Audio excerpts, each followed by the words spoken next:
Պարոն Աղազարյան, այսօրվա դատական նիստը ինչպես կգնահատեք, հանրային մեղադրողները ձեր WhatsApp հավելվածում ծավալված խոսակցություններն էին վերարտադրում, ինչպես նաև այլ խոսակցություններ, որքանով են դրանք իրատեսական առնչություն ունեցող ձեր գործի հետ։ Մի մասը առնչություն ունեն այսպես կոչված գործի հետ, իրատեսականությունը շատ ակնհայտ է, որովհետև պարզ լսում է, որ այն դրվագը, որ գլխավոր դատախազը եկել էր ազգային ժողով, անձեռնմխելիությունից զրկելու միջնորդությամբ, որտեղ ասում որ ասեն կաշառք Արամ Մկրտչյանը կաշառք է տվել ինձ այսպես կոչված, պարզ հստակ զգացում է, որ Արամ Մկրտչյանը ինձ պարտք է տվել։ Եվ ինքն ասում է պարտքով փող եմ տվել, պարտքով ստոր, բայց ես պարտքով փողը վերադարձրել եմ ընդ որում։ Համ հերիք չի, որ վերադարձրել եմ, երկրորդը ես պատրաստ եկամ էի իր խնդիրները լուծելու նաև ուրիշ մարդկանց հետ, որ իբրև խնդիր ուներ փողեր։ Ասում եմ Արամ ջան, դու ստում ես, որովհետև հնարավոր չի դու ինչ-որ մեկին $50,000 փող պարտք լինես, եւ դու այդ $50,000-ից $42,000 վերադարձնես, եւ $8,000 համար, որ ես իրան պարտք եմ, չսպասեն։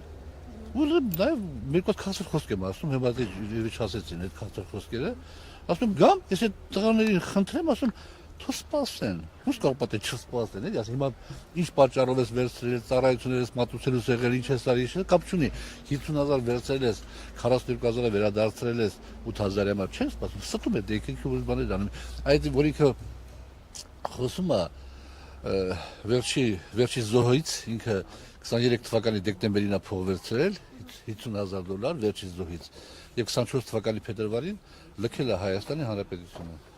Պարոն Աղազարյան, ամեն ինչ սկսվեց կարծես թե ազգային ժողովում այդ հայտնի սկանդալային վիճակից Արիշտի Քարամյանի մասնակցությամբ։ Ես մի ճշտող հարց ունեմ, արդյոք դրանից հետո այդ միջադեպից հետո հանդիպում եղել է որևէ, այսպես ասած, ռազմական եղել են Արիշտի Քարամյանի հետ հանդիպել եք կամ միջնորդավորված։ Ոչ, ես վերջի խոսքը ասել եմ, որ եթե ինքը անուններ կտա, հիշում եք ինչ հայտարարություն արեց, որ իմ անունից միջնորդել են իրար իմ տղայի բիզնեսի հետ կապված։ Ես ասեցի, եթե անուններ կտա եւ կապացուցի, եթե չէ, ուրեմն ստոր սրիկա է։ Այդ խոսքերը մնում են ուժել։ Ձեր տղան իմանա։ Աջան։ Ձեր տղան գուցե իմանա ովքեր են Չէ, բայց միջնորդել են Արգիշի Քարամյանին, չէ, ըստ իր խոսքերի։ Դու դուք անուններ ասել։ Պարոն Աղազարյան, դուք նաև ասել եք, որ պարոն Քարամյանն իրեն հայտնի մարդու միջոցով ձեզ վրա փորձել է ճնշումներ գործադրել։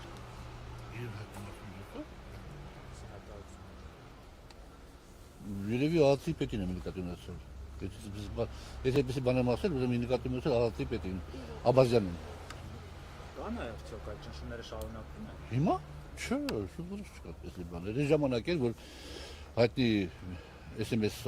հաղորդագրություններով վարշապետի, ասենք բանը համատեղվեց։ Հանրայնացվեց այդ, հա։ Երբ որ հանրայնացվեց, ասեն բանը ԱԱԾ-ի պետի 4 հանդիպում ա եղել, եւ ինքը բանը փորձում է համոզել, որ ես մանդատս վայր դնեմ։ Իսկ Արգիշտի Քարամյանի,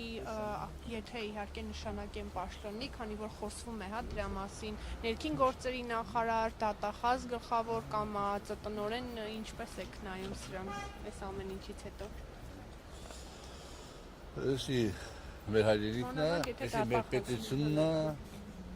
ես սիրում եմ մեր հայրենիքը, սիրում եմ մեր պետությունը, սիրում եմ մեր բոլոր պաշտոնյաներին, սիրել եմ Ռոբերտ Քոչարյանին, որին երբեք չեմ համարել Հայաստանի Հանրապետության նախագահ, սիրել եմ Սերժ Սարգսյանին, ում երբեք չեմ համարել Հայաստանի Հանրապետության նախագահ, եթե այդ հանգամանքների բերումով ես կնստեմ իմ հայրենիքի բանտում, ես դա էլ հաջողում կանեմ։ Նիկոլ Փաշինյանը սիրել եք։ Ընդունում եք որպես Հայաստանի Հանրապետության վարչապետ։ Աջան։ Ընդունում եք որպես Հայաստանի։ Նիկոլ Փաշինյանին ընդունում եմ որպես Հայաստանի Հանրապետության վարչապետ, բայց չեմ սիրում։ Շնորհակալություն։